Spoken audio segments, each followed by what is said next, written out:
Se alguém te prometeu que o seu processo é causa-ganha, toma muito cuidado que você pode estar sendo enganado. É muito comum a gente ouvir por aí alguém contar uma história sua que tem alguma repercussão jurídica e falar assim, você quer causa-ganha para mim. Ou então uma história de uma outra pessoa, né, sobre um processo, ou então até uma pessoa que recorre até um advogado e ouve isso de um advogado. Não, seu caso é causa-ganha, fica tranquilo, né, vai dar tudo certo. Existe esse negócio de causa-ganha? Isso é verdade? Isso é uma furada? Como é que funciona isso daí? Pois bem, o vídeo de hoje é justamente para falar sobre isso, sobre o tal do causa-ganha, que é um termo até, eu falo como advogado, eu estudei anos na faculdade e eu não lembro de ter ouvido essa palavra em sala de aula. E até na minha atuação, próxima aos meus colegas, aqueles que são próximos de mim, pelo menos, a gente nunca usava essa terminologia, esse tipo de termo para se referir aos casos. Mas volta e meia você ouve um leigo falando, algum cidadão comum, uma pessoa falando sobre o termo causa-ganha.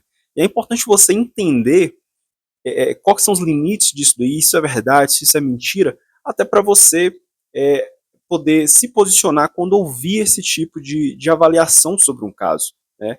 E conseguir não ser enganado. Esse é o ponto. Evitar ser enganado por aí. Como é que funciona a análise de um caso? Eu vou falar aqui numa linguagem de meio de semana, simples para qualquer pessoa entender, e esse vídeo é destinado a pessoas comuns, não precisa saber nada sobre direito, esse é o objetivo mesmo, né? Não é para pessoas que são do direito. Então, como é que funciona a análise de um caso jurídico de maneira bem simples?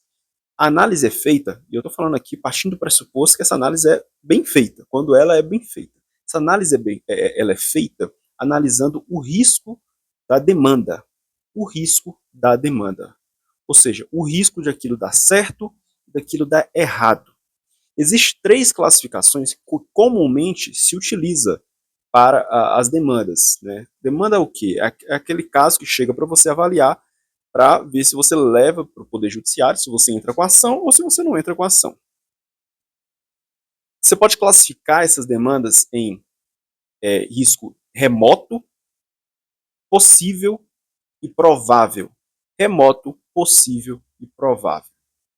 Remoto é quando as chances de vitória são pequenas. São pequenas. Possível é quando você pode ganhar, mas pode perder. É quando é mais ou menos ali meio a meio. E provável é quando a chance de ganhar é boa. Ou seja, a chance de você ter uma sentença favorável no processo é muito boa. E essas três classificações são feitas.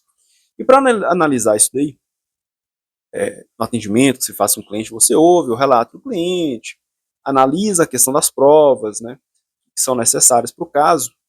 E tem um fator que é muito importante, além disso também, que é a questão da jurisprudência. E eu vou me ocupar desse tema na maior parte do tempo aqui nesse vídeo, porque é uma das partes mais importantes. O que é isso? Os casos que são levados ao Poder Judiciário, muitas vezes eles são repetidos. Então, assim, chega um caso, depois chega outro caso muito parecido, depois chega outro caso muito parecido, se não quase que idêntico, e as decisões são tomadas no Poder Judiciário. E quanto mais casos parecidos chegam, a tendência é que se tenha decisões mais parecidas. E quando essas decisões parecidas vão se acumulando, vai criando um entendimento do tribunal sobre aquele assunto. Vou dar um exemplo aqui. Tem uma área do meu escritório, por exemplo, que atua para beneficiários de plano de saúde, entrando com ações contra planos de saúde que tomam algumas posturas abusivas perante esses beneficiários. Um caso que acontece às vezes é quando um médico passa uma medicação, um remédio, receita, um tratamento mediante medicação para o paciente que é beneficiário do plano de saúde, só que ele passa um remédio que quando você vai ler na bula desse remédio, não fala lá que aquele remédio serve para tratar o problema de saúde que aquele paciente tem. Ou seja, não está na bula a situação daquela pessoa. E mesmo assim, muitos médicos passam. Por quê? Porque, mesmo assim, há algumas comprovações científicas de que, mesmo não estando na bula, aquela medicação ela tem um efeito positivo no tratamento daquela pessoa. O que acontece? O plano de saúde vai e nega. Diz, não vou aprovar aqui esse tratamento não, porque não está na bula. O plano de saúde, no final das contas, olha para a questão financeira, nem todo mundo leva isso para a justiça, então ele quer economizar, ele recebe todo mês ali do beneficiário, ele quer economizar, e quando chega na hora de pagar, ele faz de tudo para não pagar o tratamento. Enfim, o que acontece? Essas demandas elas são repetidas. Muitas pessoas, não todas, mas muitas pessoas mesmo assim entraram na justiça quando receberam essa negativa do plano de saúde. E quando receberam essa negativa e foram para o Poder Judiciário, entraram com a ação, essas demandas foram sendo repetidas, o Judiciário começou a dar respostas parecidas, né? Dizendo que, mesmo que não esteja na bula aquele estado de saúde, aquela CID, aquela enfermidade, enfim, aquele diagnóstico daquela pessoa não esteja ali na bula do remédio, do medicamento, mesmo assim aquele medicamento pode ser receitado, e não só isso, o plano tem que cobrir. Por quê? Porque há comprovação científica de que aquela medicação tem um efeito positivo no tratamento.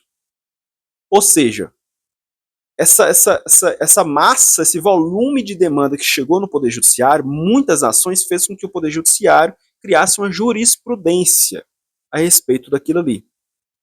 Então, um dos fatores que a gente utiliza, um dos principais para analisar as chances de vitória que uma demanda tem para se levar para o Poder Judiciário, se é remota a chance de vitória, se é possível, se é provável, é justamente a análise de jurisprudência. Só que a complexidade não para por aí. Por quê? Porque mesmo em se tratando de jurisprudência, há vários tipos de jurisprudência. E há muitas coisas que a gente chama de jurisprudência e tecnicamente nem é jurisprudência. Então, há níveis de. É como se fosse assim, há níveis de força de jurisprudência. É como se tivesse jurisprudência mais forte e jurisprudência menos forte. Então, há a súmula vinculante que o STF pode criar. Quando o STF chega num consenso de que aquele é o entendimento que ele tem sobre um assunto, quer criar uma súmula vinculante, ele cria, todo mundo tem que aplicar, todos os tribunais, a administração pública, todo mundo. Tem as súmulas que não são vinculantes, mas são súmulas comuns, que organizam também esse entendimento que o tribunal tem. E cada tribunal tem a sua. O STF tem a sua, o STJ tem a sua, cada tribunal de cada estado tem a sua súmula. Tem também, quando se avoluma muitos recursos parecidos, eles juntam todos esses recursos, pega um ou dois ali, alguns, e decide esses, e pega essa decisão sobre esses recursos e aplica sobre todos os demais.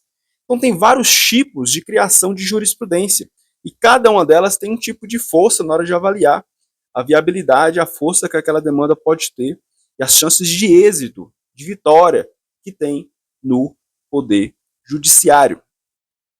Por que eu estou falando tudo isso? Para se chegar à conclusão de que aquele caso é causa-ganha, digamos assim, e mais para frente ainda vou falar sobre o uso dessa terminologia de novo, mas vamos colocar por enquanto esse termo de causa-ganha ou não, você tem que analisar se a jurisprudência é favorável para o cliente ou se não é favorável para o cliente.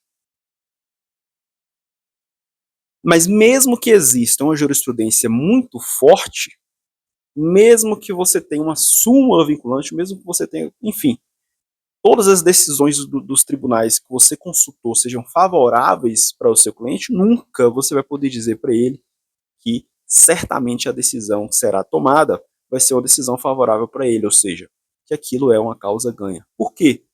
Porque advogado não decide processo, não cria sentença, não escreve sentença.